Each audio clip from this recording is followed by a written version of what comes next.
This is a presentation for students with disabilities who are considering going abroad. I had help with this presentation from the University of South Carolina's Study Abroad Office and Disability Services. My name is Staci, and I am a student with a disability. When I was considering going abroad, one of my first concerns was, could I do it? Because like many students with disabilities, I require some accommodations with classes and housing. I also almost talked myself out of going abroad because of this concern. As it turns out, I had plenty of help. The university I went to had great accommodations for students, and while abroad, I had the best time of my life. So I am here to tell you it is completely possible for a student with a disability to go abroad. In this presentation, I will be covering my experiences and its challenges, the accommodations I received, and the countless others I didn't, the other universities I know that offer some type of disability services, the scholarships available, especially ones aimed towards students with disabilities, and finally any other helpful links to services provided to students with disabilities. My experience was amazing. There were hardly any words to express how much I loved it. To begin with, I decided to go to the UK and ultimately decided on Stirling, Scotland. This is a smaller Scottish town which is famous for the Scottish Wars of Independence, which is the setting for the movie Braveheart. The campus was really small compared to USC, and they have about half the number of students. It was a lot more personal. I chose to go to a smaller university because I knew it would be hard enough for me to go abroad alone, let alone have to deal with a huge university. I had many firsts on my trip abroad. My first time being in another country, on a plane, and being completely independent. This may seem scary to some people, but I am telling you that is one of the reasons I loved it so much. When doesn't someone want to be independent, especially when you have a disability? Don't get me wrong though. There were plenty of resources at the university to help with literally everything, but I'll get into that later. Trust me, even if you don't want to be independent, you end up becoming independent because you learn to deal with situations by yourself. I had 4 months of making decisions and dealing with problems like how I lost my debit card the night before I left for Scotland. I had to open up a bank account in Sterling and get money transferred. I also dealt with figuring out how to get around town, shop, cook, and find my way around campus. I can say now know how to cook very well. Independence also plays an important role in other aspects as well. I had a lot of learning experiences while abroad. Things like figuring out public transportation. I have never been on a train or a plane, so I learned how to maneuver around airports and train stations. It's hard to list everything I learned because it was just so much, and it's different for everyone. Things I learned may seem weird to some people, but I can tell you, no matter who you are, you will be thrown into situations that you have never been in before, and you will learn how to deal with them. I think it would be impossible to come back from a trip abroad and not feel very accomplished. A great part about studying abroad is meeting and becoming friends with new people, whether it be with other study abroad students or with locals. You will have some great times with these people. I became really good friends with 3 other girls. They were all from New York. We went on trips together to different cities and even different countries. We made a lot of weekend trips to Edinburgh and Glasgow, which were both within an hour from Stirling. All of my favorite memories were with these girls, and we still keep in touch. Which brings me into how to meet new people. The main way is to join a university organization or group. The university I went to offered tons. There were anything from paintball groups to group for students with disabilities to religious organizations. I joined the CU, which is the Christian Union. I met some truly amazing people in that group. I also became really good friends with my flatmate. If there was one piece of advice I would give, it is to make sure you get involved and meet new people. Okay, with travel. I did a lot of traveling while abroad. We made weekend trips around Scotland, saw castles, dungeons, haunted underground vaults in Edinburgh, and ate many different Scottish foods. My flatmate and I did an 8-day spring break trip to London and Bath, and then caught a plane to Germany to stay with one of her friends in the Air Force. My spring break was the best I have ever had and probably ever will have. We planned ahead and booked hostels to stay in and what to see and to do. We even spent the night in a London airport and slept on the floor. It's not as dangerous as it sounds. We were surrounded by people also stretched out on the floor.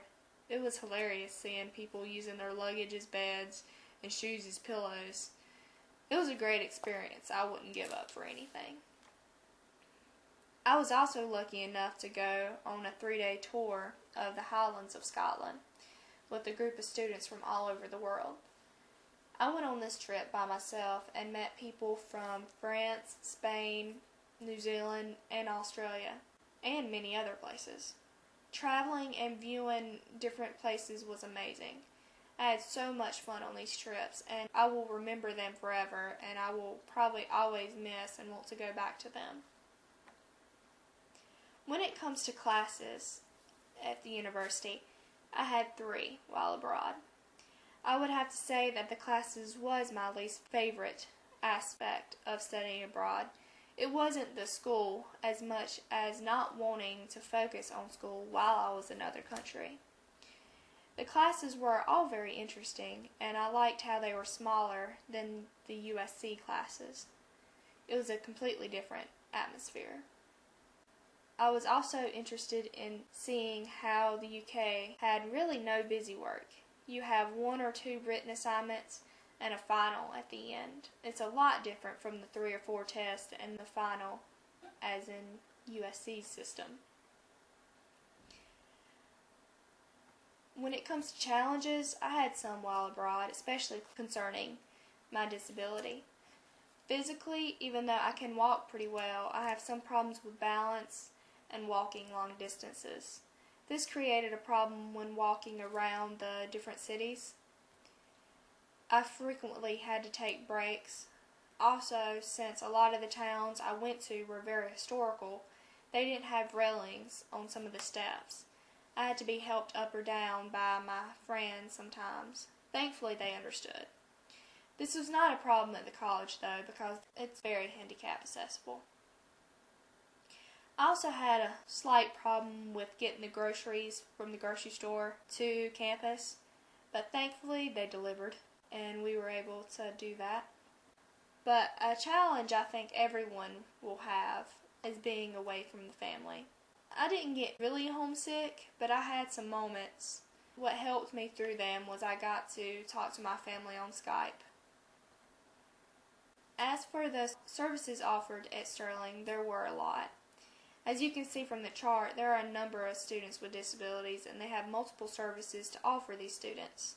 They also have mental health and well-being services with counseling and other support systems, which helps students from a number of things, from adjusting to life abroad to many different disorders. This is a short list of what they offer. This is not a full list. When it comes to living on campus, with physical disabilities, there is special housing on the ground floor, transportation from taxis to buses to take you back and forth to town. It's also possible to get a live-in assistant to help you. As for classes, there are note takers and scribes. During exams, it is possible to get extra time, breaks, software that reads back to you what you wrote, and they also have alternate test forms where a computer can read you the questions. When it comes to the accessibility of the campus, there are ramps, railings, elevators, and every door was an automatic door. It was really easy to maneuver around campus. There was also a doctor's office on campus, only a 5-minute walk away from the dorms. Here are some universities that I researched that also have disability services. Most of these are global exchange and global direct programs with the University of South Carolina. After looking at these countries, it seems like universities in the UK almost always offer disability services. Some of the Australian universities do and some don't. Here is more universities that offer disability services. I'm not listing many. The first step would be to go to the Study Abroad Office website and look at the different programs that they have, from global partners to global exchange and so on. Once you find a university you're considering going to, it is quite easy to just go to their website and search for disability services. As you see, it is relatively easy for a student with a disability to go abroad. When going abroad, I know that many don't have the money. I know I didn't. But I applied to several scholarships and was blessed enough to get them. This is a list of some of the scholarships available, but mainly I want to mention the Benjamin A. Gilman International Scholarship. The main purpose of this program is to supply chances to people who are least likely to go abroad a chance to go abroad.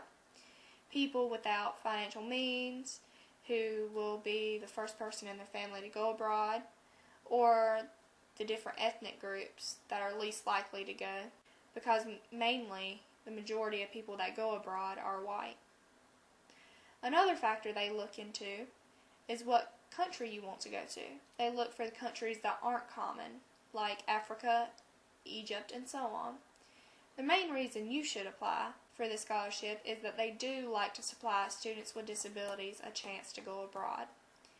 This is the main reason I was blessed enough to receive this award.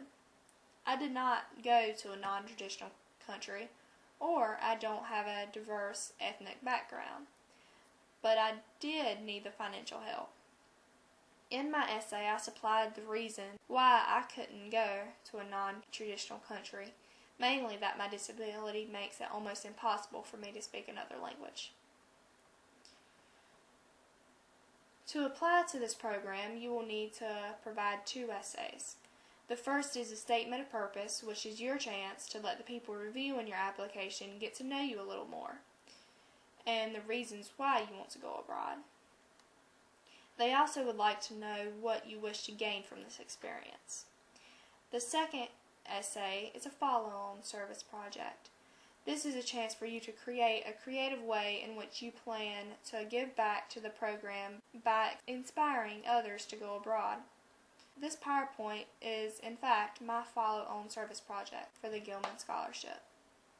You will also need to supply all official transcripts that you have from universities that you attended. More details on how to apply and when to apply can be found on their website.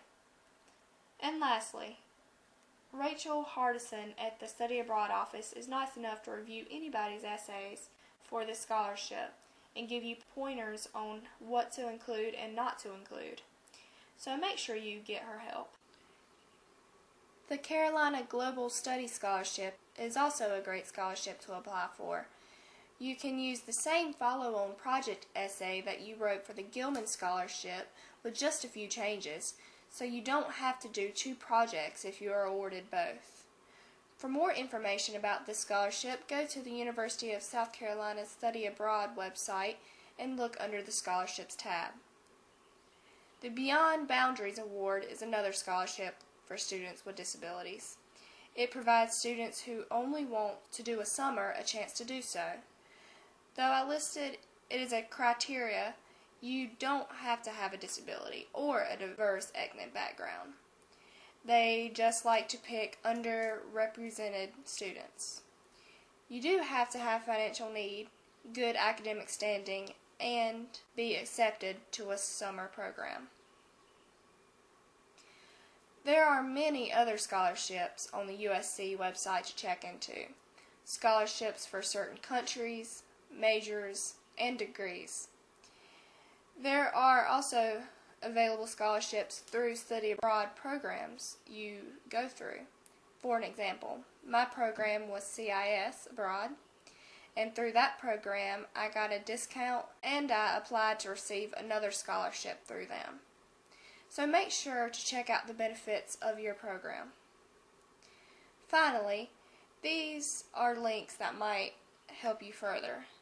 The first two links are to the Study Abroad Office and the Benjamin A. Gilman Scholarship. The last two are resources that might be beneficial to check out. The first is MIUSA. I don't know much, but if you go to their website, there are many different resources for students with disabilities. The fourth website that provides helpful links for students with disabilities when traveling, like companions and travel plans. It would be worth it to check it out. So this is the end of my PowerPoint presentation. I hope this helps someone with going abroad. I would like to finish by saying what I probably said several times already. Studying abroad was the best experience I have ever had, and I have talked to many people who have also been abroad. Each and every one of them have had amazing experiences and want to go back. So please don't let a small thing like a disability prevent you from doing so if you really want to. Also, don't be scared about being completely on your own either. There are tons of resources at each university with people willing to help you through any problem, and you will be getting to know people right away. To end up, I hope you have a great study abroad experience like I did.